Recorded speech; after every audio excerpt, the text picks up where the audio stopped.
السلام عليكم ورحمة الله وبركاته.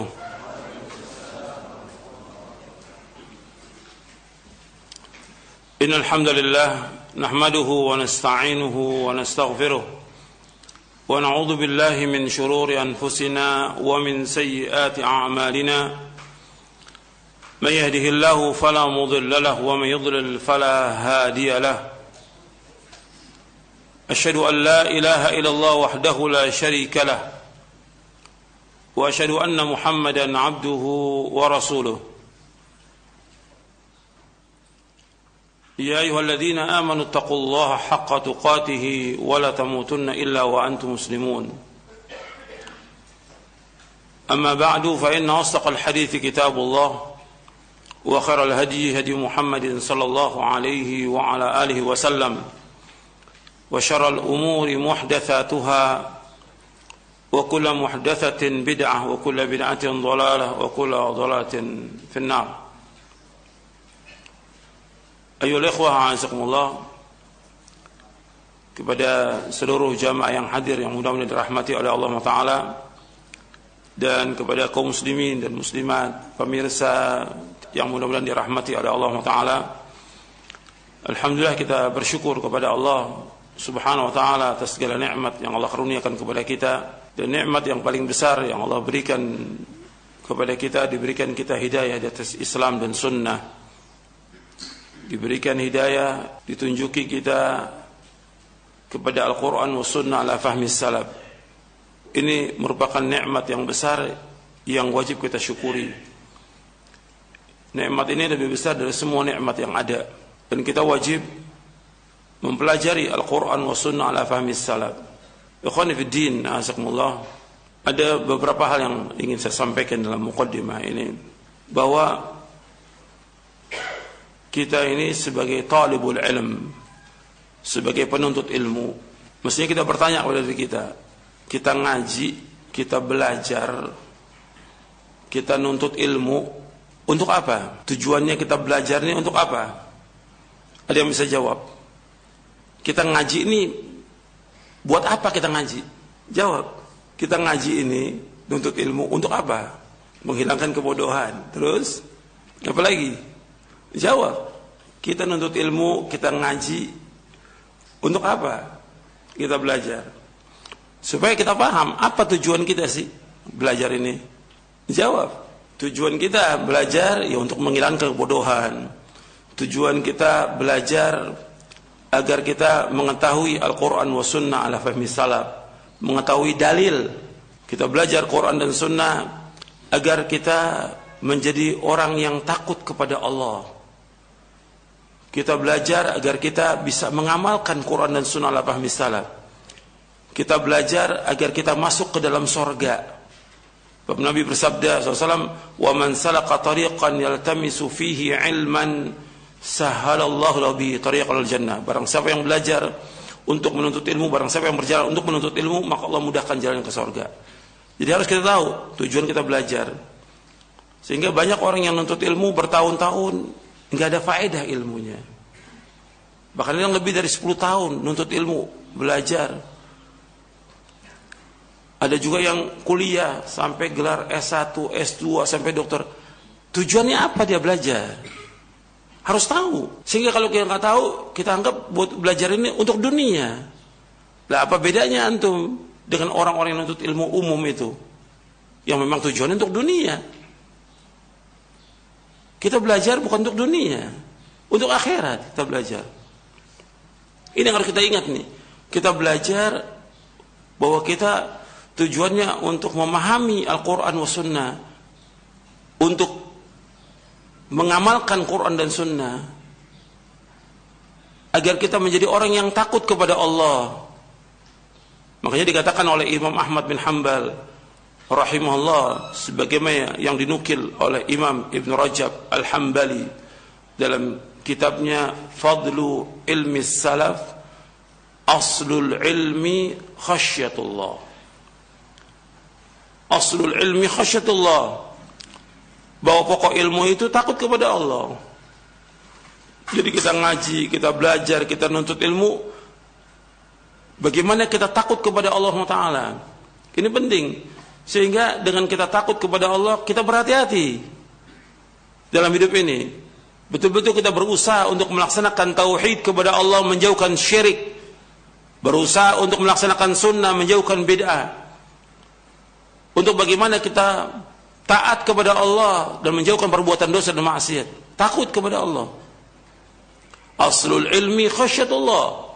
Pokoknya ilmu takut kepada Allah. Bukan sekedar ngaji, bukan bawa buku banyak, kitab banyak, catatannya penuh. Bagaimana kita takut kepada Allah? Itu paling penting dalam kita menuntut ilmu. Udah salah sekarang ngaji ini sebagai ya pokoknya asal ngaji, rutinitas, kewajiban, dan yang lainnya lagi. Sudah. Bukan itu. Tapi bagaimana kita takut kepada Allah Ta'ala. Antum perhatikan bahwa para anbiya wa rusul alaihi wassalatu wassalam, ketika mereka mendakwakan kaumnya, mereka selalu ingatkan untuk mentauhidkan Allah, menjauhkan syirik, untuk bertakwa kepada Allah. Kemudian mereka mengatakan, inni akhafu alaikum azab yaumin azim. Inni akhafu alaikum azab yaumin azim. Sesungguhnya aku takut kepada kalian azab pada hari yang besar. Yang kita bahas sekarang ini tentang hari kiamat. Aku takut dengan azab yang besar nanti di hari kiamat. Artinya para anbiya wa rusul alaihi wassalatu wassalam ketika mendakwakan kaumnya dalam keadaan dia Islam atau kafir waktu itu. Waktu mendakwakan kaumnya, nabi-nabi kafir, masih kafir mereka. Tapi apa? Mereka mengatakan, inni akhafu alaikum adzab yaumin azim. Sesungguhnya aku takut kepada kalian azab pada hari yang besar. Jadi sudah diingatkan kepada mereka agar mereka beriman kepada Allah, mentauhidkan Allah, jangan berbuat syirik, jangan kufur. Kalau tidak akan mendapatkan azab yang pedih nanti hari kiamat. Jadi awal dakwah itu mengingatkan orang tentang tauhid. Antum lihat ayatnya dalam surah Al-A'raf. Ketika Allah menyebutkan tentang Nabi Nuh, laqad arsalna Nuhan ila qaumihi an i'budullaha wattaqu inni akhafu 'alaikum 'adzab yaumin 'adzim. Antum lihat di surah Al-A'raf. Ketika Allah, ini satu contoh dari sekian banyak contoh dakwanya para anbiya wa rusul alaihi wassalatu wassalam. Di ayat 59. Laqad arsalna Nuhan ila qaumi faqala ya qaumi ibudullaha ma lakum min ilahin ghairu inni akhafu 'alaikum 'adzab yaumin 'adzim. Laqad arsalna Nuhan ila qaumihi an i'budullaha ma lakum min ilahin ghairu inni akhafu 'alaikum 'adzab yaumin 'adzim. Di ayat 59. Sungguh kami telah utus Nabi Nuh alaihi salatu wassalam kepada kaumnya. Kemudian Nabi Nuh mengatakan, ya kaumku, wahai kaumku, u'budullah, beribadahkan kepada Allah. Artinya mentauhidkan Allah. Tidak ada Tuhan yang lain melainkan hanya Allah. Inni akhafu 'alaikum 'adzab yaumin 'adzim. Sesungguhnya aku takut kepada kalian azab yang besar, yaitu azab nanti di hari kiamat. Jadi diingatkan kaumnya untuk takut kepada Allah, bukan untuk berani. Takut kepada Allah sehingga mereka berhati-hati dalam hidup ini. Betul-betul mereka mentauhidkan Allah, menjauhkan syirik, melaksanakan ketaatan, menjauhkan maksiat, melaksanakan sunnah, menjauhkan bid'ah. Jadi awal dakwah itu mengajak orang untuk mentauhidkan Allah. Dan awal dakwah itu mengajak orang bagaimana supaya mereka takut kepada Allah. Antum lihat lagi di dalam surah An-Nazi'at, ketika Allah menyuruh Nabi Musa alaihi salatu wassalam mendatangi Firaun. Antum lihat di situ Nabi Musa alaihi salam mengajak Firaun untuk membersihkan diri. Ini orang kafir, ini taghut. Jadi Allah sudah mengingatkan, idhab ila fir'auna innahu tagha faqul hal laka ila an tazakka wa ahdiyaka ila rabbika fatakhsha. Jadi Allah menyuruh kepada Nabi Musa alaihissalam, idhab ila fir'auna innahu tagha. Kamu pergi kepada Fir'aun, sesungguhnya Fir'aun itu tagha, melewati batas. Arti tagut dalam surah An-Naziat dari mulai ayat 17 sampai ayat 19. Idhab ila fir'auna innahu tagha. Hendaklah kamu mendatangi Fir'aun karena Fir'aun itu tagut, sudah melewati batas. Sudah menganggap dirinya sebagai apa? Sebagai Tuhan. Dia mengatakan ana rabbukumul a'la, aku Tuhan yang paling tinggi. Ini kufur, paling kufur sudah. Tagut paling tagut sudah Fir'aun ini. Kemudian Nabi Musa alaihissalam disuruh oleh Allah Ta'ala untuk mengatakan kepada Fir'aun, mendakwakan Fir'aun, faqul hal laka ila an tazakka. Maukah kamu agar kamu menjadi orang yang membersihkan diri, menghilangkan sifat-sifat keburukan yang ada dalam hati kita? Maka di antara dakwah kita tazkiyatun nufus, membersihkan hati dari kesombongan, kecongkakan, keangkuhan, dan segala macam sudah, ketamakan kepada dunia, keinginan kepada jabatan dan segala macam. Diajak untuk apa? Membersihkan diri. Wa ahdiyaka ila rabbika fatakhsha. Dan aku tunjuki engkau kepada Allah yang dengan itu engkau takut. Ke jalan Allah yang dengan itu engkau takut. Jadi dari awal dakwah ini sudah diajak orang untuk takut kepada Allah. Ini tagut yang paling tagut ini. Jadi diajak orang untuk takut kepada Allah. Kalau pada orang kafir diajak untuk takut kepada Allah, apalagi kita sebagai talibul ilm, antum ngaji, mesti antum lebih betul-betul menjaga batas-batas Allah daripada orang lain. Begitu datang Al-Quran, datang sunnah, wahyu, sami'na wa ata'na. Begitu orang beriman. Kalau ini enggak, sekarang ini udah dibantah dalil, dibawakan dalil, dibawakan keterangan, dalil dibantah. Subhanallah, kok berani gitu, berani. Ini udah, kalau dia pakai talibul ilm, enggak seperti itu mestinya.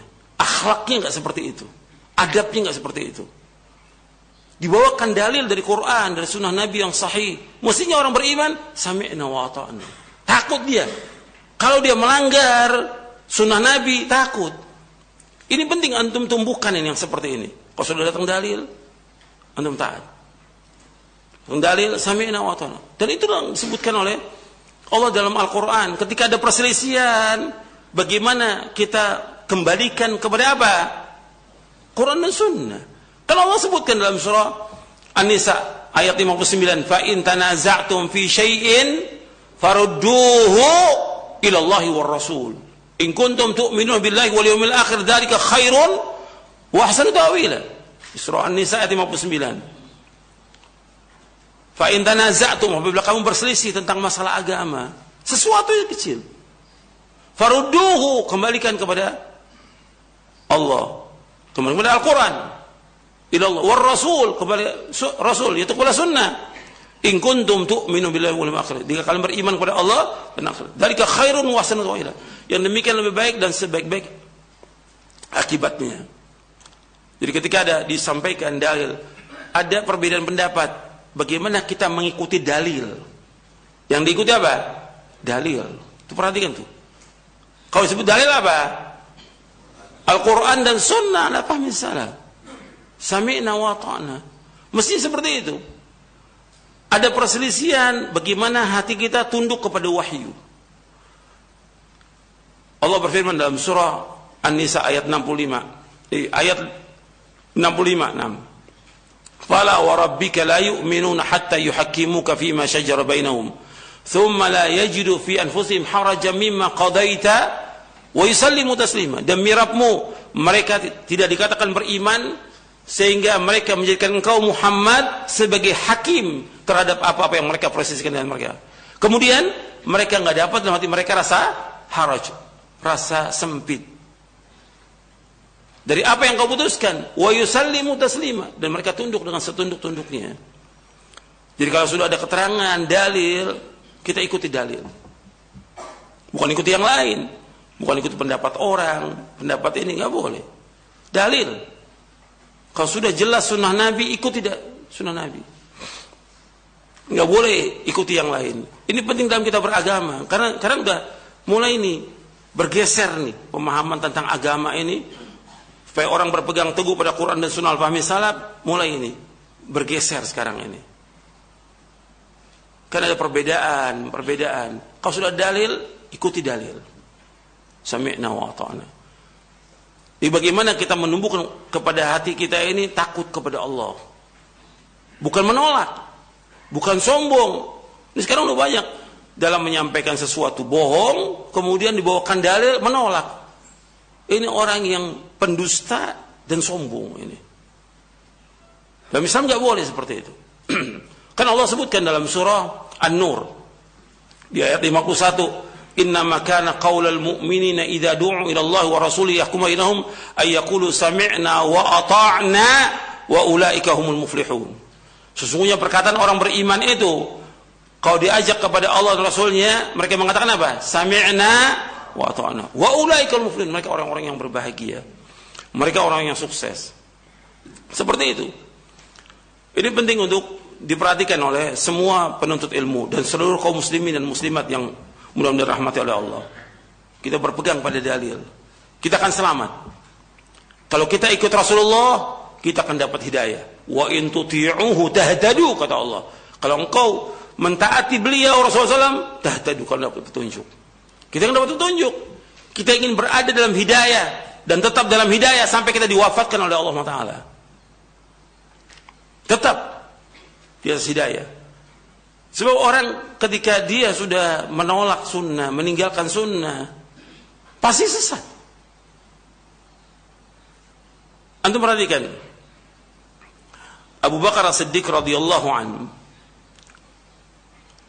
Beliau mengatakan, saya bawakan dalam buku Konsekuensi Cinta kepada Nabi Muhammad sallallahu alaihi wasallam.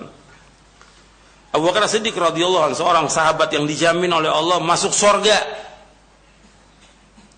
Beliau mengatakan, dan ini diriwayatkan oleh Imam Bukhari dalam sahihnya, dan juga diriwayatkan oleh Imam Ibnu Battah dalam kitabnya Al-Ibana. Kata Abu Bakar As-Siddiq radhiyallahu anhu, "Lastu tarikan syai'an kana Rasulullah SAW ya'malu bihi illa 'amiltu bihi, fa inni akhsha in taraktu syai'an min amrihi an azigha." Kata Abu Bakar As-Siddiq radhiyallahu anhu, aku tidak meninggalkan sedikit pun amalan-amalan yang Rasulullah SAW lakukan kecuali aku pun mengerjakannya. Karena aku khawatir apabila aku tinggalkan satu saja perintah beliau, maka aku akan sesat. Aku khawatir kalau aku meninggalkan satu saja perintah beliau, aku akan sesat. Ini riwayat yang sahih diriwayatkan oleh Imam Bukhari dalam sahihnya dan juga oleh Imam Ibnu Battah dalam kitabnya Al-Ibana. Apa aja perintah Rasulullah yang Rasul perintahkan kita, sami'na wa ata'na. Tentang wajibnya mentauhidkan Allah, wajibnya berbuat baik kepada kedua orang tua. Rasul memerintahkan kita untuk melaksanakan sunnah, Rasul memerintahkan kita untuk sholat berjamaah di masjid, untuk merapatkan saf dan yang lainnya. Taati perintah Rasulullah, jangan dilawan, jangan ditentang. Sami'na wa ata'na, perintah Rasulullah SAW, laksanakan. Kalau Abu Bakar aja takut kalau beliau meninggalkan sesuatu perintah Rasulullah, kata beliau, aku takut sesat. Takut sesat. Dikasih komentar oleh Imam Abu Abdullah bin Ubaidillah bin Muhammad bin Battah rahimahullah yang wafat tahun 387 Hijriah. Dalam kitabnya Al-Ibana, kata beliau begini, wahai saudara-saudaraku, Abu Bakar As-Siddiq, As-Siddiqul Akbar, ia takut apabila kesesatan menimpa dirinya. Ingat, takut apabila kesesatan menimpa dirinya jika ia menyalahi perintah Nabi Muhammad SAW. Lantas bagaimana halnya akan ada di satu zaman nanti di mana orang-orang di zaman itu mereka justru memperolok-olok Nabi Muhammad SAW. Mereka memperolok perintah-perintah Rasulullah SAW dan mereka berbangga dengan menyalahi sunnah Rasulullah. Berbangga dengan menyalahi sunnah Rasulullah SAW. Sungguh kita memohon kepada Allah perlindungan dari ketergelinciran dan kita mohon keselamatan dari amal yang jelek. Di dalam kitab Al-Ibana di juz yang pertama. Perhatikan ini. Ini Ibnu Battah wafat tahun 387 Hijriah, abad keempat. Sekarang abad berapa ini? Abad 15. Ini sudah dikatakan, nanti engkau akan ada lihat orang-orang yang mereka melecehkan sunnah Nabi, memperolok-olok Nabi. Jadi kita jangan bahas soal Macron dulu tuh. Iya. Presiden Perancis. Bahas tentang kita dulu ini. Kita ini sudah ngikuti sunnah Nabi belum? Kita melecehkan sunnah Nabi atau tidak? Bahwa ancamannya berat dalam Islam. Ini nanti perhatikan, Abu Bakar dia takut.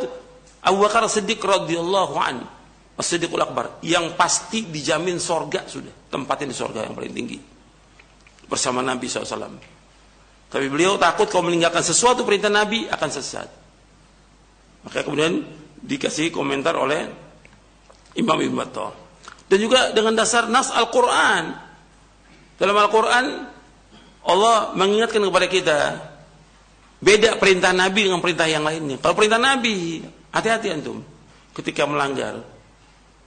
Allah berfirman dalam surah An-Nur di ayat 63, Allah berfirman, "Falyahdharil ladzina yukhalifuna an amri an tusibahum fitnatun aw yusibahum adzabun alim." Hendaknya berhati-hati orang-orang yang menyalahi perintahnya Rasulullah akan terkena fitnah atau azab yang pedih. Terkena fitnah atau azab yang pedih. Makanya kita wajib hati-hati itu. Kalau sudah datang perintah Rasulullah, kita laksanakan. Tanpa memilah-milah. Kan kita sekarang ini udah memilah-milah. Wajib atau sunnah. Maksudnya orang beriman, kalau datang perintah, laksanakan. Apakah itu wajib atau sunnah? Kita kan berusaha untuk mengikuti sunnah Nabi SAW. Apakah itu hukumnya wajib atau hukumnya sunnah? Sekarang dibilang, oh itu kan sunnah. Jadi kita nggak perlu laksanakan. Seandainya itu sunnah, Nabi melaksanakan, sahabat laksanakan, kita orang beriman bagaimana? Ya laksanakan. Karena ingin kita tetap dapat ganjaran, dapat pahala, tetap di atas hidayah. Dan juga yang paling penting lagi, menimbulkan rasa takut kita. Takutnya kita kalau kita melanggar, kita akan terkena fitnah. Takutnya kita kalau kita melanggar, kita akan terkena azab yang pedih. Takutnya kita kalau kita melanggar, kita akan sesat. Begitu orang beriman, takut dia. Yang dimunculkan selalu dalam hidup ini, takut dia kepada Allah SWT. Bukan tambah berani, sekarang tambah berani kan, untuk melawan sunnah-sunnah Nabi SAW. Sehingga itu nanti berat. Kalau sudah datang sunnah Nabi, hatta perkataan imam diikut atau tidak perkataan imam? Kalau sudah datang sunnah Nabi, diikut tidak perkataan imam? Nggak boleh kita ikut. Imam yang besar. Semua imam Hanafi, Maliki, Syafi'i, Hambali, mereka mengatakan kalau sudah datang sunnah Nabi, tinggalkan pendapatku. Sampai Imam Malik mengatakan kullun imam al-Madinah, imam Darul Hijrah, kulluna radun wa mardudun illa sahib hadzal qabr. Setiap kita ini bisa menolak dan bisa ditolak kecuali ini. Itu kuburan Nabi. Kecuali penghuni kubur ini yaitu Rasulullah SAW. Gak boleh kita tolak sabda-sabdanya, sunnah-sunnahnya. Gak boleh kita tolak. Pendapat manusia bisa kita tolak. Tapi kalau ada dalil, sami'na wa ata'na. Makanya gak boleh kita meninggalkan satu perkataan karena perkataan seseorang, meninggalkan dalil, gak boleh. Saya sudah bawakan ketika kita membahas, antum lihat lagi catatan antum, ketika kita membahas tentang ciri-ciri ahlu sunnah dan ciri-ciri ahlul bid'ah. Itu ada 12 poin. 2 kali pertemuan antum lihat, dalam 2 kali muqaddimah saya sebutkan, antum lihat catatan antum. Ada di yang keempat. Yang keempat dari penjelasan Al-Imam Ibnu Qayyim di dalam kitabnya As-Sawa'iq Al-Mursalah, yang kemudian disebutkan dalam kitabnya Al-Mukhtasar, Mukhtasar Sawa'iq, yang keempat disebutkan oleh Ibnu Qayyim, wa minha anna ahla sunnati idza sahhat lahumus sunnatu an Rasulillah sallallahu alaihi wasallam lam yatawaqqafu 'anil amali biha wa i'tiqadi mujibiha ala ay yuwaffiqaha muwafiqun bal yubadiruna ila al-amali biha min ghairi nadharin ila man wafaqaha aw khalafaha.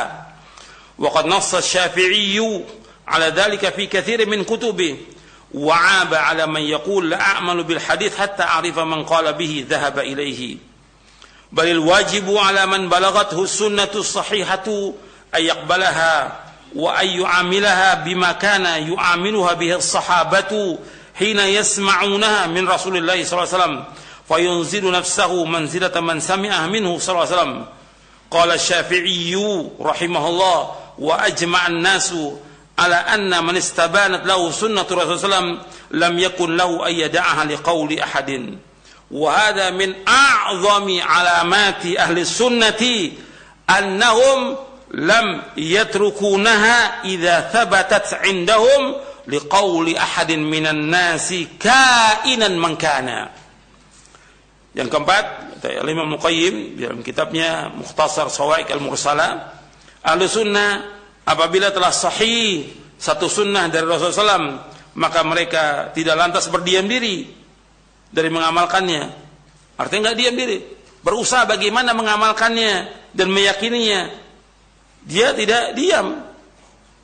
Kadang ada orang yang sudah datang sunnah Nabi, dia diam dulu. Tunggu, ada nggak orang yang setuju dengan sunnah ini? Ini dalil, sahih dalilnya. Siapa sih? Ada ustadz, syekh, ulama, setuju nggak dengan dalil ini? Nggak begitu orang beriman. Jadi sunnah apabila telah sahih sunnah Rasulullah, maka mereka tidak lantas berdiam diri dari mengamalkan dan meyakini sampai ada orang yang setuju dengan mereka. Akan tetapi mereka langsung bersegera mengamalkannya tanpa melihat kepada orang yang setuju dengannya atau tidak. Ini agama. Agama adalah wahyu. Pokoknya Al-Quran dan sunnah ala fahmi salaf. Bukan lihat orang banyak. Bukan orang setuju atau tidak dengan dalil ini. Ketika tahu dalil ini sahih, kewajiban kita untuk mengamalkan sami'na wa ata'na. Itu orang beriman. Nggak tunggu orang lain setuju atau tidak dengan dalil ini. Imam Syafi'i rahimahullah telah mengatakan hal demikian dalam banyak kitabnya. Beliau mencela orang yang mengatakan aku tidak akan mengamalkan hadis sampai aku mengetahui siapa yang mengambil hadis tersebut dan mengamalkannya. Kata beliau, wajib bagi orang yang sampai kepada satu sunnah, kata Imam Syafi'i rahimahullah, wajib bagi orang yang sampai kepada satu sunnah yang sahih untuk menerimanya dan memperlakukannya sebagaimana para sahabat memperlakukannya. Ketika mereka mendengar langsung dari Rasulullah SAW, ia harus memposisikan dirinya seperti orang yang mendengar langsung dari Rasulullah SAW. Kemudian Imam Syafi'i mengatakan, wa ajma'an nasu ala man istabanat lahu sunnah Rasulullah lam yakun lahu ayyada'aha liqauli ahadin. Manusia telah sepakat bahwasanya siapa yang telah jelas baginya sunnah Rasulullah, manusia telah sepakat bahwa siapa yang sudah jelas baginya sunnah Rasulullah sallallahu alaihi wasallam, maka tidak boleh ia meninggalkannya karena perkataan siapapun juga. Kata Imam Al-Qayyim rahimahullah, kata beliau, wa hadza min a'zami alamati ahli sunnati annahum la yatrukunaha idza thabatat indahum liqauli ahadin minan nasi kainan man kana. Kata Ibnu Qayyim rahimahullah, ini merupakan sebesar-besar ciri ahlu sunnah. Mereka tidak akan meninggalkan sunnah Nabi SAW karena perkataan seorang manusia, siapapun dia orangnya. Apakah dia ustadz, apakah dia syekh, apakah dia ulama, apa dia imam. Kalau sudah datang dalil, yang kita wajib ikut apa? Dalil. Untuk ingat seumur hidup itu. Ini penting. Karena mulai sekarang ada orang-orang yang udah datang sunnah, ya ada fatwa begini, ada kata syekh begini, ditinggalkan itu dalil. Ini mulai. Ini berbahaya. Kita bicara soal agama, wahyu. Ajarkan umat untuk berpegang pada wahyu. Kalau kita berpegang pada wahyu, kita akan berada di siratal mustaqim. Fastamsik billadzi uhiya ilaika innaka 'ala siratal mustaqim. Peganglah dengan apa yang diwahyukan kepada kamu, engkau berada di siratal mustaqim. Enggak akan sesat kita insyaallah biidznillah. Jelas sampai sini? Nah, sekarang kita lanjutkan kajian kita dari Syarah Aqidah Ahlussunnah wal Jamaah. Kita masuk ke poin 33. Alhamdulillah wassalatu wassalamu ala Rasulillah. Ahlussunnah meyakini adanya hisab. Poin ke-33 dari Syarah Aqidah Ahlussunnah wal Jamaah. Halaman 317. Ahlussunnah meyakini adanya hisab. Adanya hisab adalah benar menurut Al-Quran dan As-Sunnah serta ijma' para ulama. Hisab secara bahasa adalah perhitungan, sedangkan secara syar'i adalah Allah memperlihatkan kepada hamba-hambanya tentang amal-amal mereka. Jadi hisab atau al-muhasabah itla'ul ibad ala a'malihim yaumal qiyamah. Sebagaimana dijelaskan oleh Syekh Muhammad bin Shalih Al-Utsaimin rahimahullah dalam syarah Lum'atul I'tiqad dan juga dalam syarah Aqidah Wasithiyah.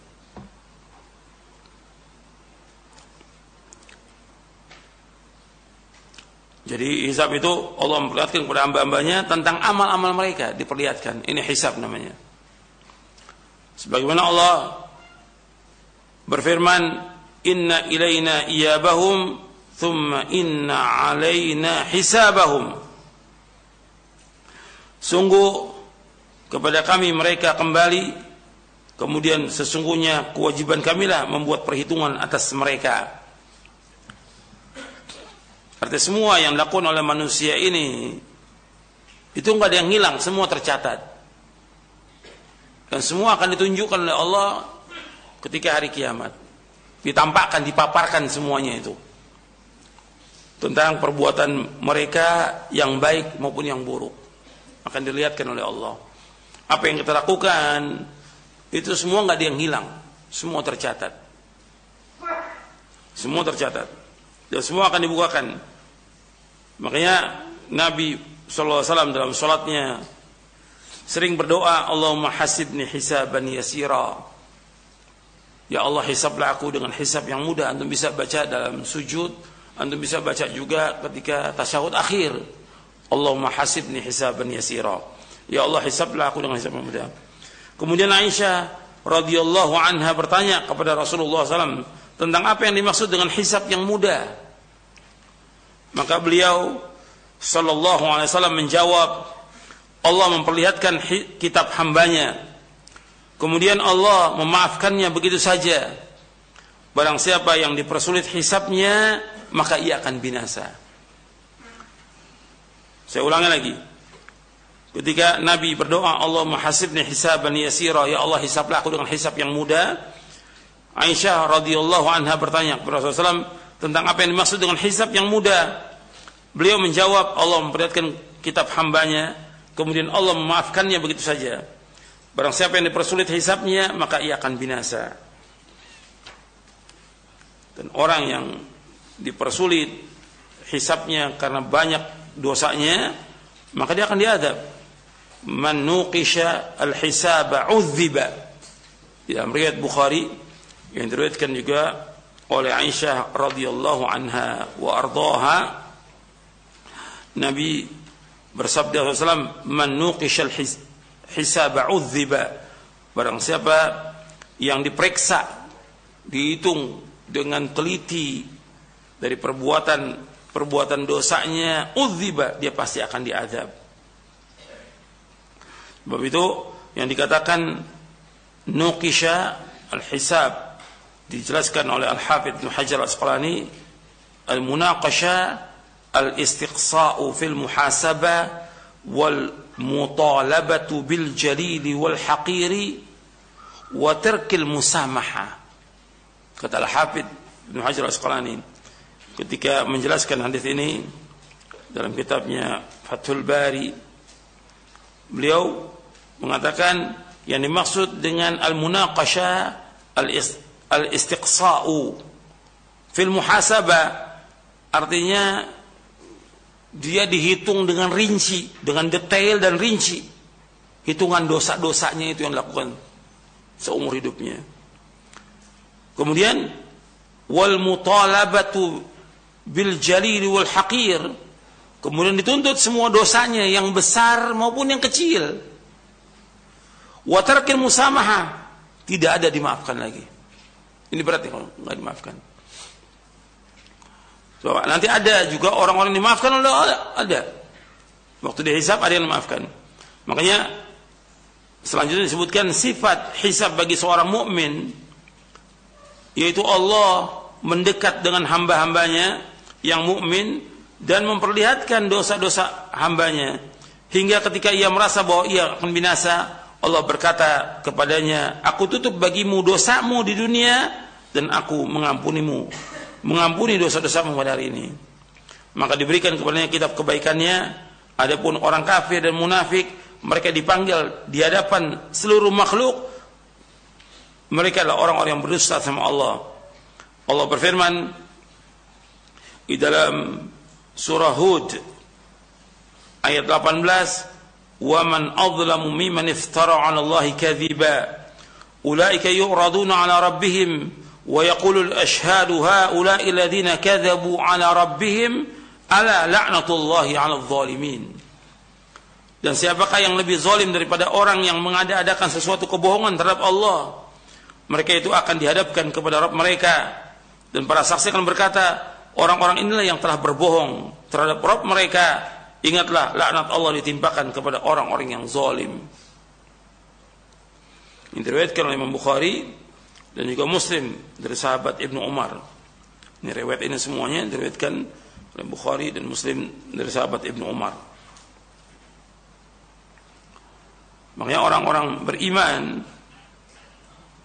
itu ketika dihisab disebutkan oleh Allah seperti disebutkan di dalam riwayat Bukhari dan Muslim, innallaha yudnil mu'min fayada'u alaihi kanafahu wa yasturuhu fayaqulu ata'rifu dhanba kadha ata'rifu dhanba kadha fayaqulu na'am ay rabbi hatta idza qarrarahu bidhunubihi wa ra'a fi nafsihi annahu halak qala satartuha alayka fid dunya wa ana aghfiruha lakal yawma fayu'ta kitab hasanatihi.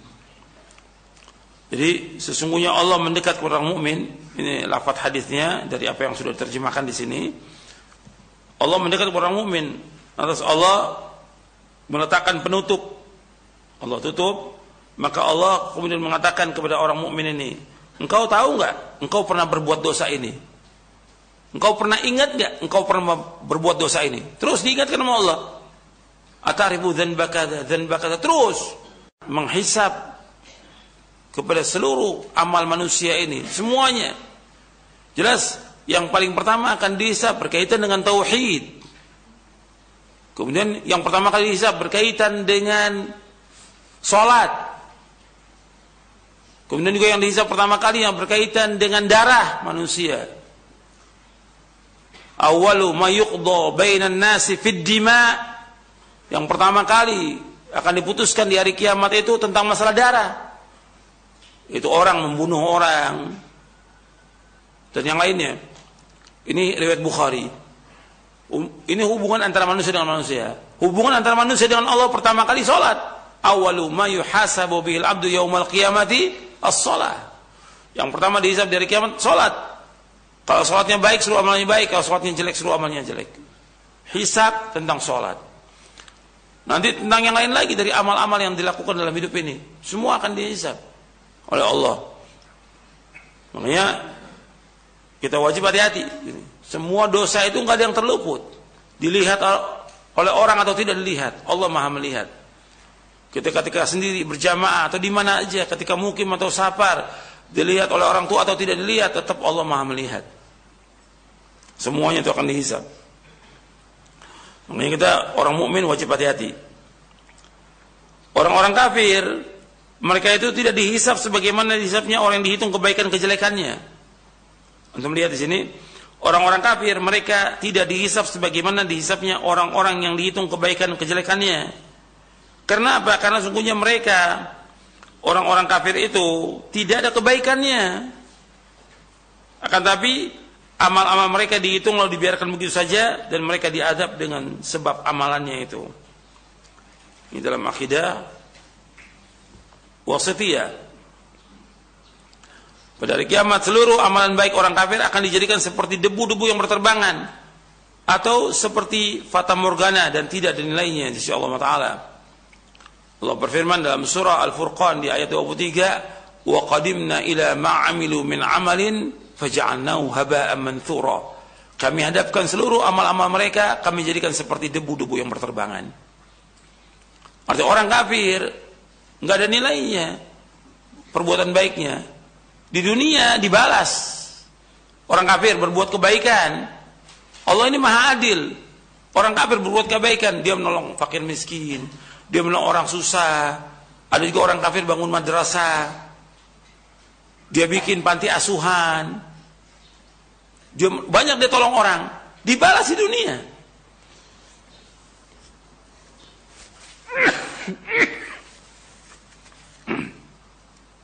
Jadi orang kafir dia berbuat kejelekan, dia dibalas di dunia. Di akhirat dia berbuat kebaikan, dibalas di dunia. Kalau dia berbuat kebaikan apa aja, kan banyak orang-orang kafir yang menolong orang-orang miskin, orang-orang fakir, orang yang susah, bahkan membangun rumah-rumah mereka. Ini orang kafir, dibalas di dunia. Dikasih hartanya mereka yang berlebih. Tapi di akhirat tidak bisa, dijadikan seperti debu-debu yang berterbangan. Makanya orang kafir nggak dihisab. Karena apa? Karena nggak ada amal kebaikannya. Langsung mereka dimasukkan ke neraka. Orang-orang kafir itu. Karena semua amalnya dijadikan Allah sebagai debu-debu yang berterbangan, nggak ada nilainya. Orang kafir dan dia mati dalam keadaan kafir, tempatnya neraka. Itu nas Al-Quran menunjukkan demikian. Dan juga hadits Nabi SAW. Kemudian hisab ini dilakukan kepada seluruh manusia, dan di antara kaum mukminin ada yang masuk surga tanpa hisab. Nabi bersabda sallallahu alaihi wasallam, "Yadkhulul jannata 70,000 bighairi hisabin, wa humul ladzina la yaqtawun wa la yastarqun wa la yatatayyarun wa 'ala rabbihim yatawakkalun." Akan masuk surga 70,000 orang tanpa hisab. Kalau tanpa hisab dalam riwayat yang lain disebutkan tanpa azab. Tanpa hisab, tanpa azab. Mereka adalah orang-orang la yaqtawun, yang tidak berobat dengan kai, wala yasarqun, dan mereka tidak minta diruqyah, wala yatatayyarun, dan mereka tidak tatayyur. Tidak menganggap sial dengan sesuatu. Tidak tatayyur, tidak menganggap sial dengan sesuatu. Wa 'ala rabbihim yatawakkalun, dan mereka tawakal kepada Rabb mereka. Hadis ini sahih dari Imam Bukhari, Muslim, Tirmidzi dan yang lainnya dari sahabat Ibnu Abbas, juga diriwayatkan oleh Imam Ahmad dalam musnadnya. Jadi kalau dilihat di sini, orang mukmin itu di hari kiamat ada 3 macam. Ada yang pertama masuk surga tanpa hisab, tanpa azab. Tanpa hisab, tanpa azab. Yang kedua, orang mukmin yang masuk surga dengan dihisab lebih dahulu. Dihisab lebih dahulu, tapi dengan hisab yang mudah. Seperti Allah sebutkan dalam surah Al-Insyiqaq, fa amma man utiya kitabahu bi yamini fasawfa yuhasabu hisaban yasira wa yanqalibu ila ahlihi masrura.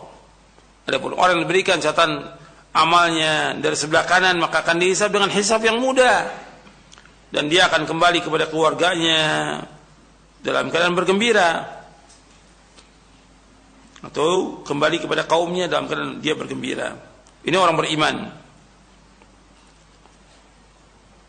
Kemudian yang ketiga, orang beriman, orang yang masuk surga setelah dihisab dengan munaqasyah. Artinya dia diperiksa dengan ketat, kemudian disiksa di neraka. Jadi orang mukmin yang dia dihisab dengan munaqasyah, artinya dengan teliti dosa-dosanya, dihitung semuanya. Setelah itu dia disiksa di neraka. Kemudian setelah itu dimasukkan ke surga. Karena orang yang beriman masih ada seberat darah iman dalam hatinya, tidak akan kekal dalam neraka. Atau bisa juga dia mendapatkan syafaat Nabi Muhammad SAW, yang dengan itu dia masuk surga. Sebab Nabi bersabda SAW dari hadits Aisyah radhiyallahu anha, man nuqishal hisab udziba. Barang siapa yang dihitung dengan teliti hisabnya, maka dia akan diazab.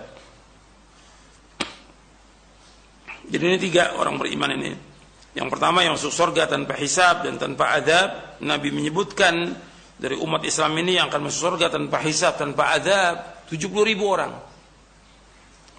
Dan ciri mereka tidak berobat dengan kai, mereka tidak minta diruqyah, mereka tidak tatayyur, tidak menganggap sial yang suatu, dan mereka tawakal. Ya intinya tawakal mereka. Kuat tawakalnya dia, tawakal mereka kepada Allah Subhanahu wa taala.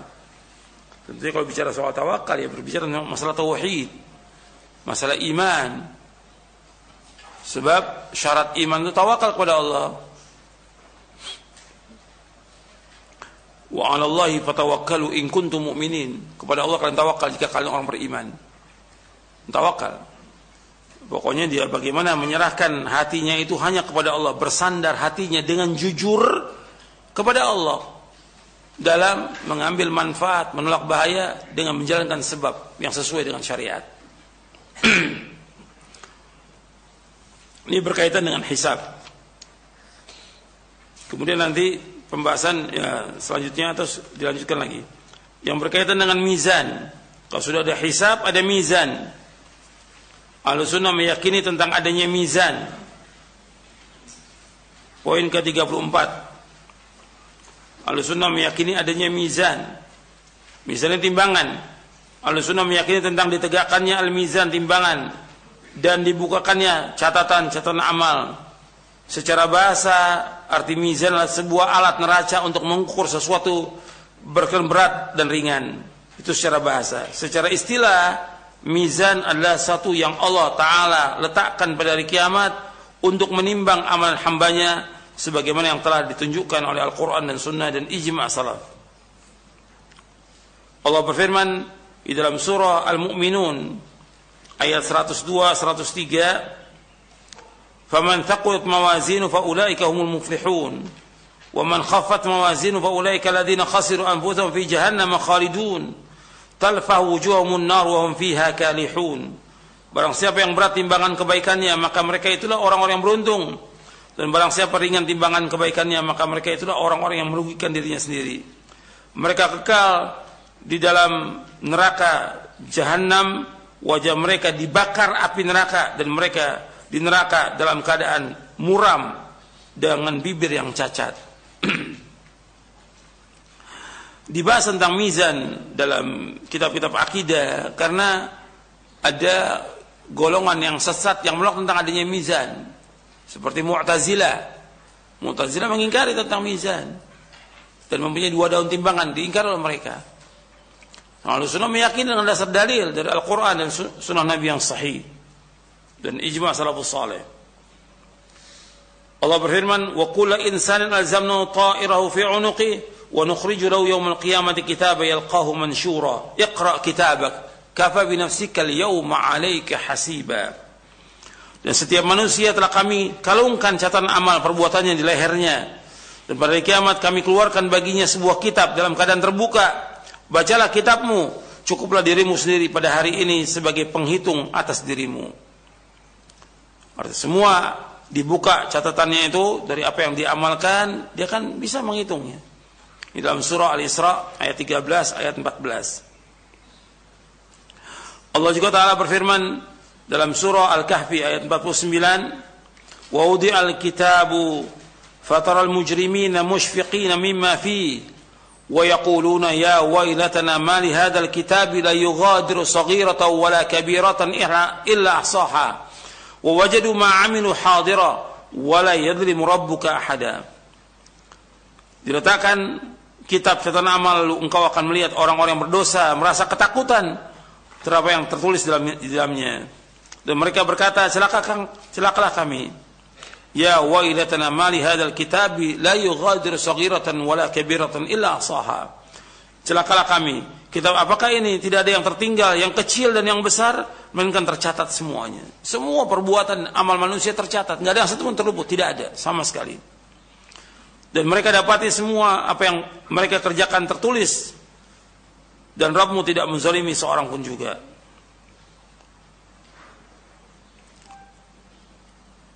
Nanti bisa juga dilihat dalam surah Al-Anbiya, dalam surah Al-Insyiqaq, dalam surah Al-Zalzalah. Kemudian Rasulullah SAW bersabda dalam hadis yang sahih yang diriwayatkan oleh Imam Bukhari dan Muslim dari sahabat Abu Hurairah radhiyallahu an. Nabi bersabda SAW, kalimatani khafifatani 'ala lisani thaqilatani fil mizan habibatani ila rahman subhanallah wa bihamdi subhanallahil azim.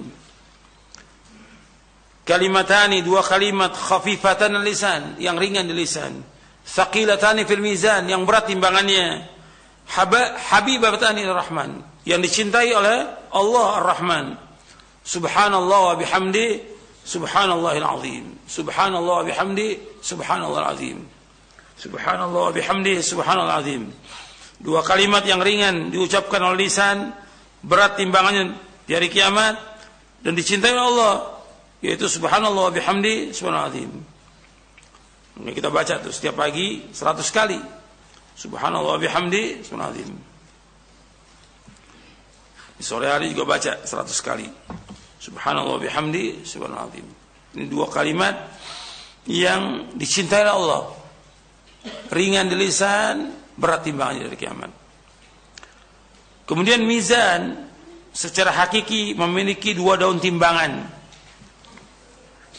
Hal ini berdasarkan hadis yang sahih, di antaranya hadis Abdullah bin Amr bin As radhiyallahu anhuma tentang hadis bitaqah, yaitu orang yang mengucapkan dua kalimat syahadat, dia memahaminya, dia meyakininya, dia mengamalkannya.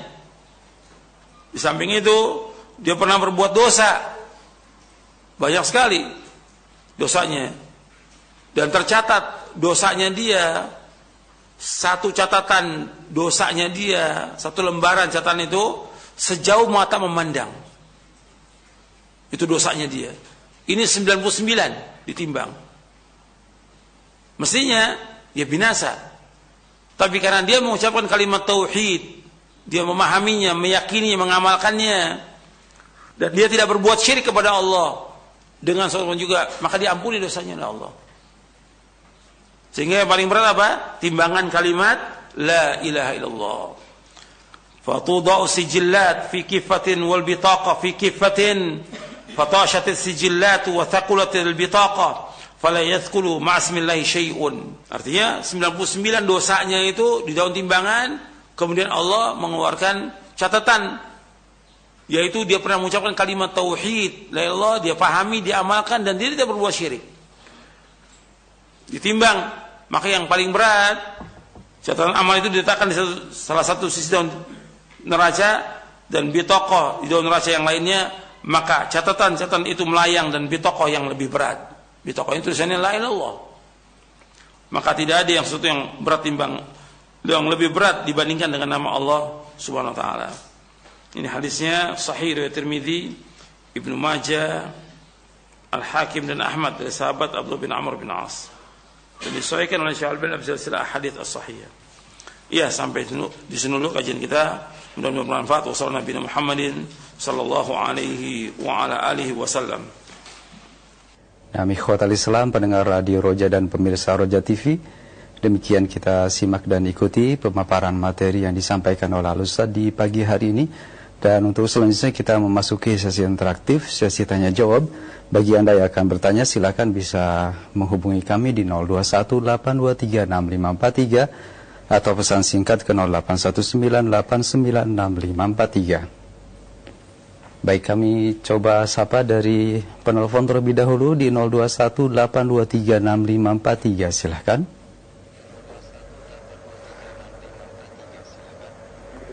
Halo. Ya, silahkan. Assalamualaikum.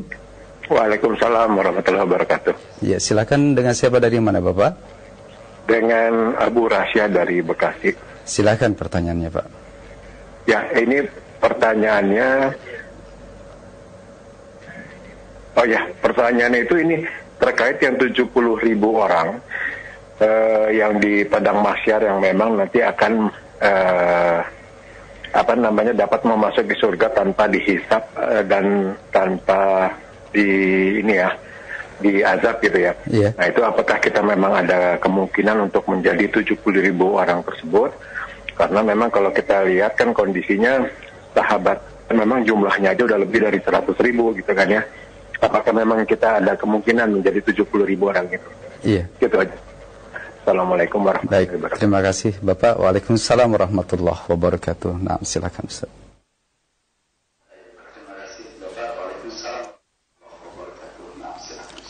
Ya, tentang berkaitan dengan pertanyaan ini, Nabi SAW sudah menyebutkan 70.000 orang yang mereka dari umat Islam ini tidak diazab dan tidak dihisab, dan tidak diazab, langsung masuk surga. Ada riwayat yang lain yang diriwayatkan oleh Imam Ahmad dan juga Baihaqi, tapi sanadnya ada rawi yang majhul sehingga dhaif hadisnya. Diriwayatkan oleh Imam Ahmad dalam musnadnya di juz yang pertama, di awal-awal itu disebutkan, tapi di hadis itu disebutkan aku minta tambahan kepada Allah, kemudian dikasih tambahan setiap 70 ditambah dengan 1.000 orang. Tapi ini riwayat yang dhaif, didhaifkan oleh Syekh Ahmad Muhammad Syakir dalam Tahqiq Musnad Imam Ahmad, dan juga didhaifkan oleh pentahqiq Musnad Imam Ahmad ketika jadi ada dua, ada yang ditahqiq oleh Syekh Ahmad Muhammad Syakir, ada ditahqiq oleh beberapa orang, itu disebutkan juga dhaif karena ada rawi yang majhul. Berarti tetap 70, nggak ada tambahannya, 70.000 orang. Pertanyaan tadi, apakah kita mungkin? Ya kita hanya berdoa aja. Yang penting bagi kita bukan apakah kita masuk 70.000 orang atau tidak. Karena kalau kita lihat dari para sahabat aja sudah lebih dari 100.000 orang sahabat. Kan waktu Nabi Hajjatul Wada' itu lebih dari 100.000 yang ikut haji bersama Nabi SAW. Dari seluruh penjuru datang orang. Sekarang tentang kita bagaimana? Ya kita berusaha untuk melakukan amal soleh. Artinya kita perbaiki diri kita, kita terus memohon kepada Allah agar kita dimasukkan ke surga. Yang paling penting bagaimana kita berdoa kepada Allah agar kita dimasukkan ke surga. Itu yang Nabi sering berdoa. Pokoknya itu. Apakah melalui hisab atau tidak, bagaimana masuk surga, dilindungi dari api neraka. Artinya kita berusaha bagaimana kita masuk surga dan Allah melindungi kita dari api neraka. Itu yang Nabi selalu minta kepada Allah. Allahumma inni as'alukal jannah wa a'udzubika minan nar. Allahumma inni as'alukal jannah wa a'udzubika minan nar. Allahumma inni as'alukal jannah wa a'udzubika minan nar. Ya Allah, aku mohon kepada Engkau surga dan aku berlindung kepada Engkau dari api neraka. Itu yang terus. Karena cita-cita yang paling tinggi seorang mukmin atau puncak cita-cita seorang mukmin dimasukkan ke surga, dijauhkan dari neraka. Orang yang dikatakan sukses, yang berhasil, yaitu faman zuhziha 'anil nari wa udkhilal jannata faqad faz. Barang siapa yang dijauhkan dari api neraka dimasukkan ke surga, maka dia orang sukses. Nah, kalau kita sudah tahu bahwa kita ingin masuk surga, ya mestinya apa yang kita lakukan? Apa yang kita lakukan? Berlomba-lomba dalam melakukan amal saleh. Fastabiqul khairat. Bukan santai, bukan sibuk dengan dunia, bukan bermain-main, berlomba-lomba gitu. Melakukan amal-amal soleh. Kita terus melakukan amal soleh. Bukan berarti kalau kita melakukan amal soleh kita nggak kerja, nggak dagang, tetap kerja, tetap dagang, tetap usaha, tetap. Cuma nggak lalai, tidak lalai dari mengingat Allah. Ketika Allah menyebutkan tentang orang-orang yang diberikan rahmat oleh Allah, antum lihat di dalam surah An-Nur, kita melakukan amal-amal soleh. Apakah kita nggak usaha, nggak kerja, nggak dagang? Ya tetap kerja, tetap dagang. Cuma nggak lalai dari mengingat Allah. Antum lihat di surah An-Nur di ayat 36-37. Ketika Allah menyebutkan tentang orang-orang yang mereka meramaikan masjid Allah, yang mereka berzikir kepada Allah, fi buyutin adzinallahu an turfa wa yudhkara fiha ismuhu yusabbihu lahu fiha bil ghudwi wal asal. Yaitu di rumah-rumah, maksudnya di masjid-masjid yang Allah izinkan untuk diangkat dan disebut namanya Allah, bertasbih padanya di waktu pagi dan petang.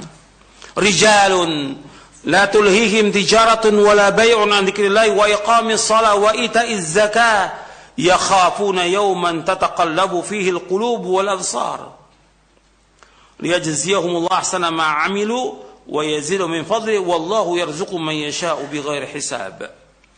Itu laki-laki, karena yang wajib salat berjamaah di masjid siapa? Laki-laki. Itu laki-laki yang mereka tidak dilalaikan oleh perdagangan.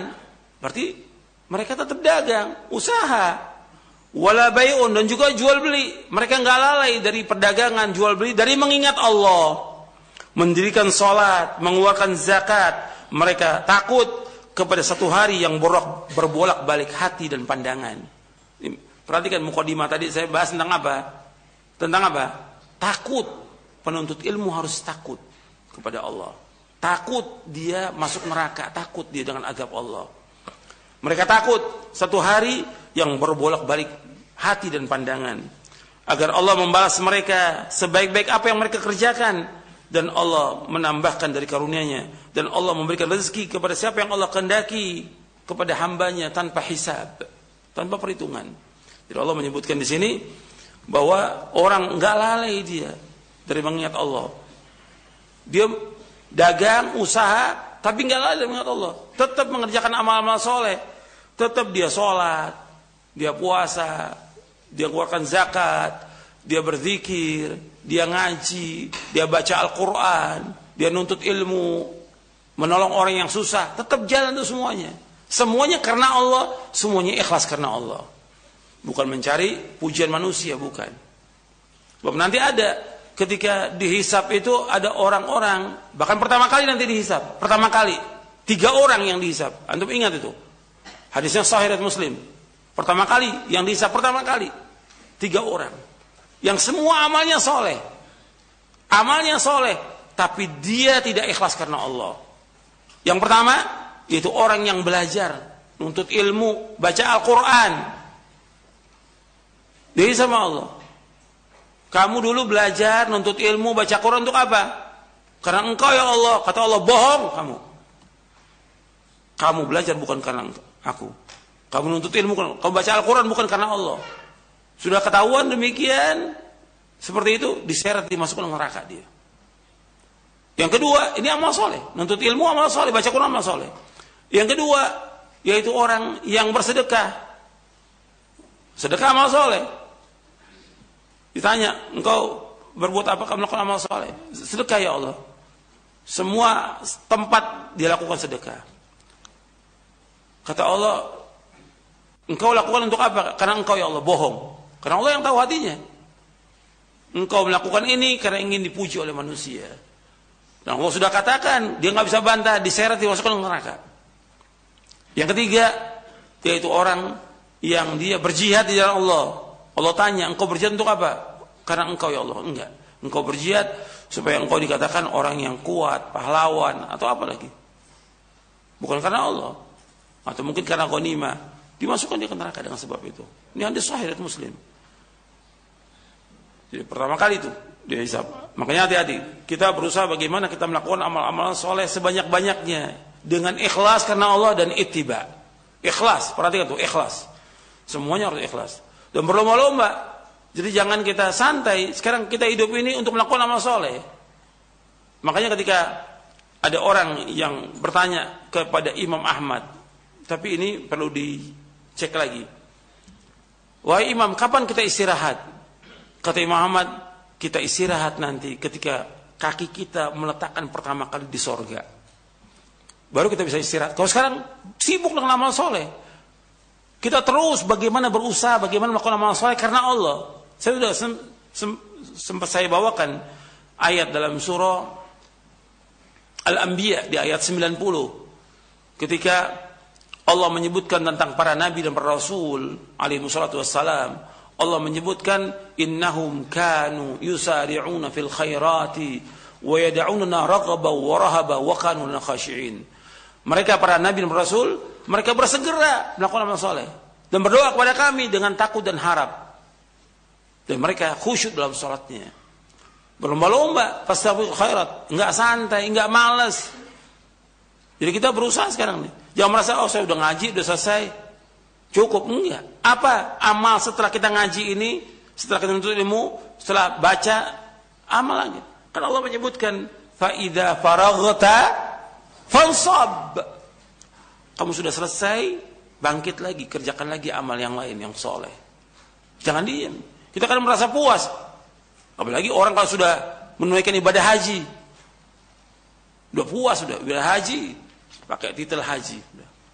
Sudah santai, nggak melakukan amal. Udah dihapuskan semua dosa. Jadi nggak boleh. Mestinya terus. Dan Allah ketika menyebutkan tentang haji juga. Selesai haji, tetap berzikir kepada Allah. فَإِذَا قَضَيْتُمْ مَنَاسِكَكُمْ فَاذْكُرُوا اللَّهَ كَذِكْرِكُمْ آبَاءَكُمْ أَوْ أَشَدَّ ذِكْرًا.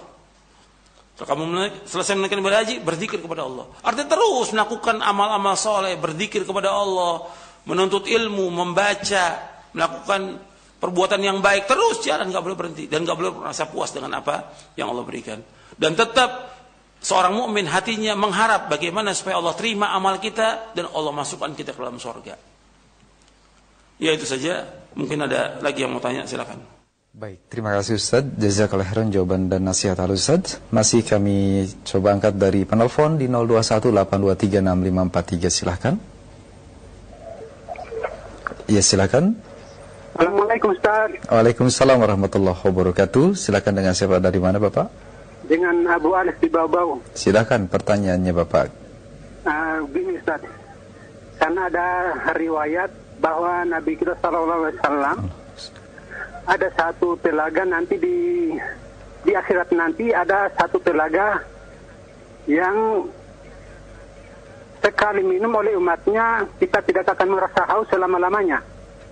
Tetapi ada umat-umat yang mau datang minum, yaitu dari kalangan umat Islam sendiri juga dia datang minum, tetapi Allah Subhanahu Wa Taala mengusir dari orang-orang tersebut. Kemudian Allah mengatakan atau Nabi mengadu kepada Allah, mengapa diusir ya Allah? Kemudian Allah menjelaskan bahwa engkau tidak mengetahui apa amalan mereka sepeninggalmu. Yang ditanyakan amalan apa yang mereka lakukan sehingga Allah mengusir mereka daripada meminum air telaga Rasul tersebut. Iya. Demikian Ustaz yang saya tanyakan. Terima kasih Bapak. Barakallahu fiik. Assalamualaikum warahmatullahi wabarakatuh. Waalaikumsalam warahmatullahi wabarakatuh. Nah, silakan Ustaz.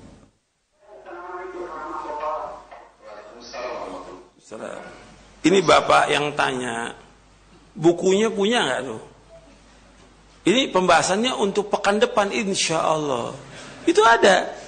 Poin ke-35, Ahlussunnah mengimani tentang adanya haud. Bapak jangan buru-buru.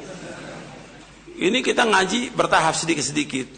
Insya Allah pekan depan bukunya harus punya sehingga tahu tuh. Ya, yang lain silakan yang mau tanya. Baik, terima kasih Ustaz. Jazakallahu khairan. Untuk selanjutnya kami angkat pertanyaan yang datang dari pesan singkat. Nah, Ustaz, di antara salah satu dari 70.000 umat Islam yang akan masuk surga tanpa hisab, yakni mereka yang tidak meminta untuk diruqyah, Ustaz. Yang jadi pertanyaannya, mohon penjelasan apakah seseorang yang pernah diruqyah oleh orang lain maka dia tidak akan termasuk ke dalam golongan yang masuk surga tanpa hisab. Dan terkait dengan ruqyah, bagaimanakah kedudukannya apabila kita merasakan ada rasa sakit namun juga terbatas di dalam meruqyah secara mandiri dan juga tidak ada yang bisa untuk. Nah, yang jadi pertanyaan, bagaimanakah dalam hal ruqyah ini Ustaz, apabila tidak bisa secara mandiri untuk melakukan ruqyah? Mohon nasihatnya, jazakallahu khairan ya Ustaz.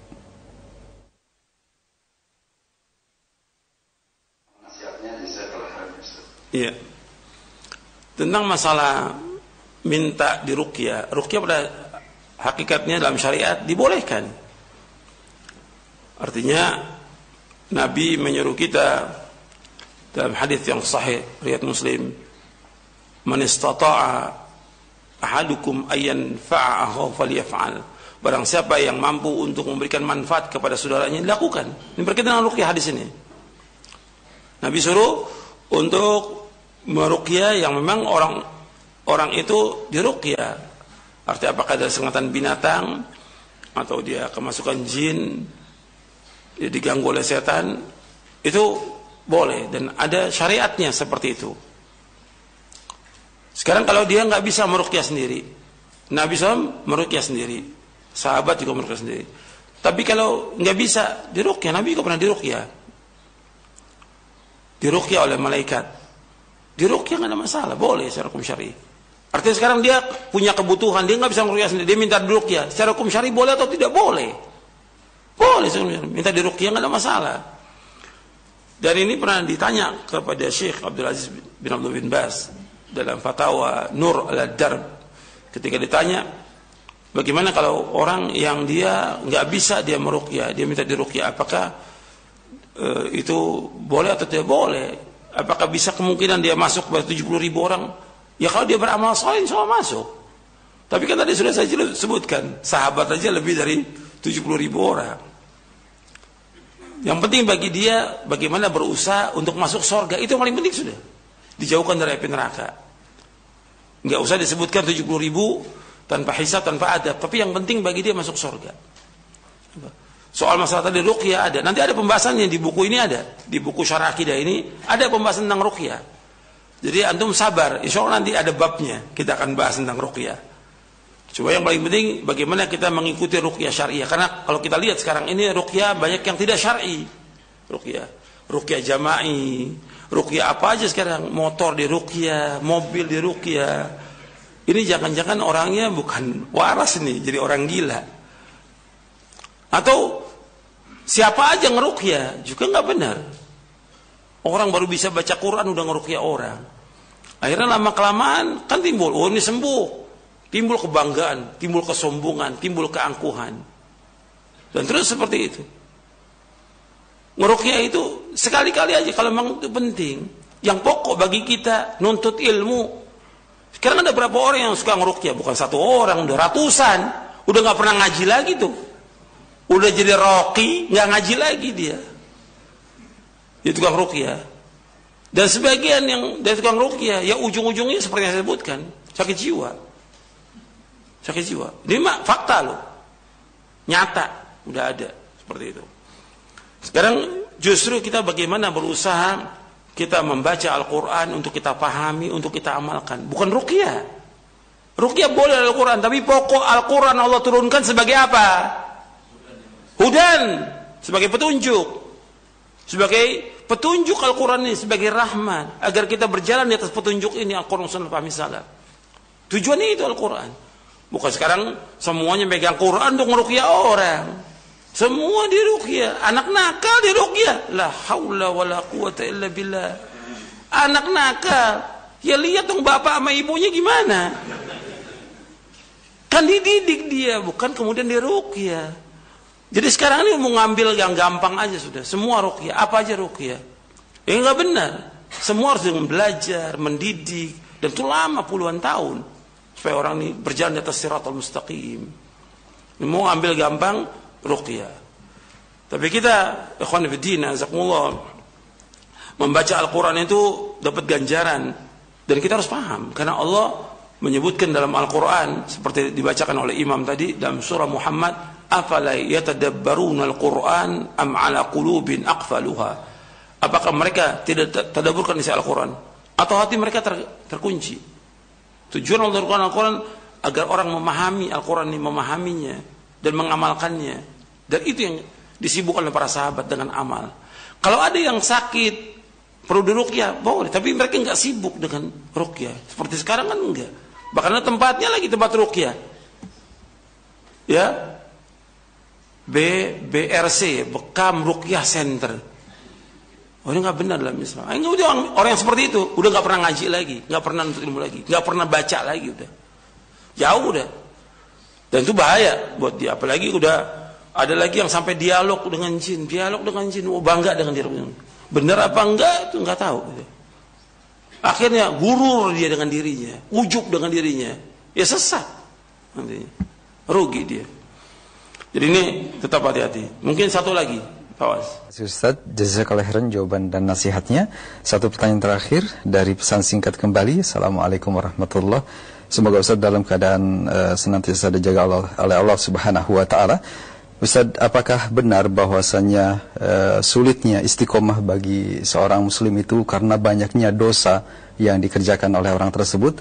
Lalu bagaimanakah cara terbaik di dalam muhasabah diri atau menilai diri sehingga bisa segera sadar kembali ke jalan yang benar dan tidak lagi melakukan dosa dan kesalahan?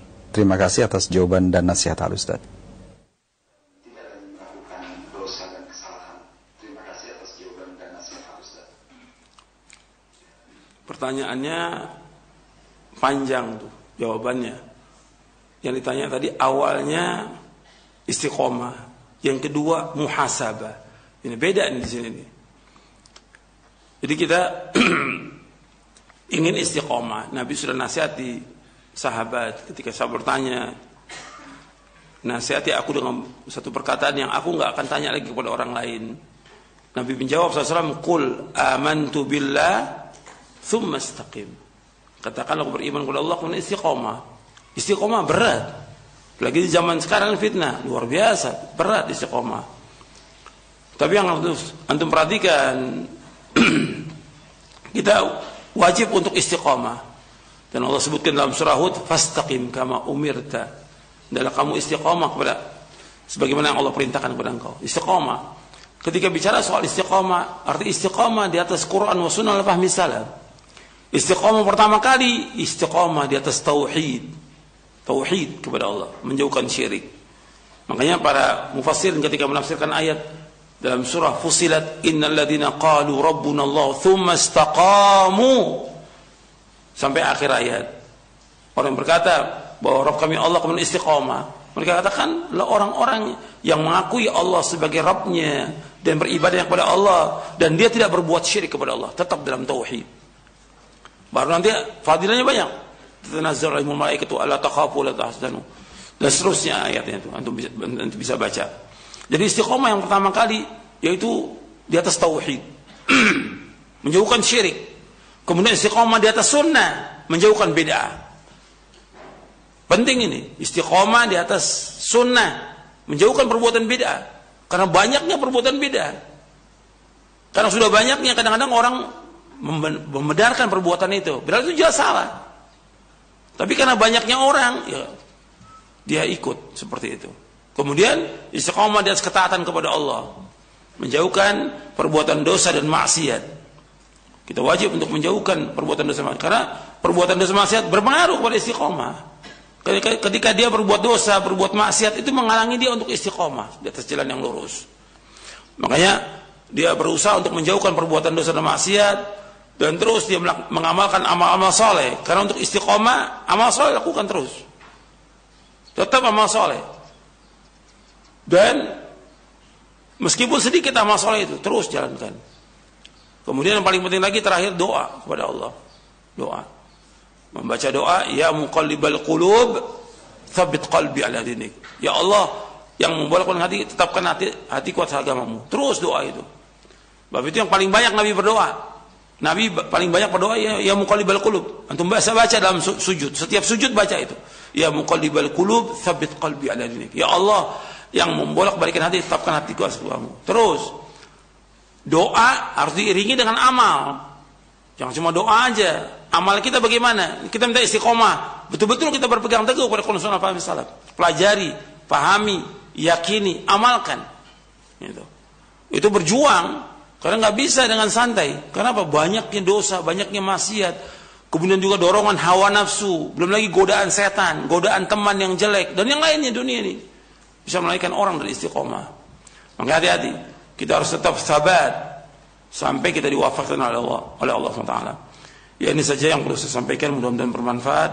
Kurang lebihnya saya mohon maaf. Wassalamualaikum Muhammadin sallallahu alaihi wasallam. Subhanakallahumma bihamdik. Asyhadu an la ilaha illa anta astaghfiruka wa atubu ilaik. Assalamualaikum warahmatullahi wabarakatuh.